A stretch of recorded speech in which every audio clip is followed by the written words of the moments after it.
Well, what a difference an afternoon makes. That's Bondi Junction, and you can see Oxford Street down below.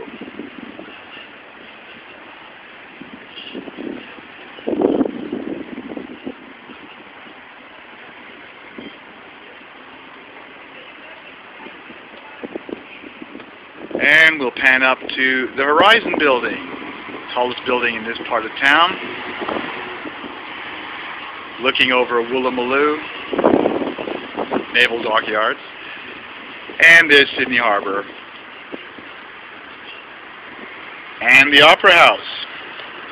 Let's get in there so you can see the thing. Okay, there's the harbour, the Opera House. We did see Toronto Park Zoo quickly as we went past. Now we'll head over to downtown Sydney. And there is Sydney Tower.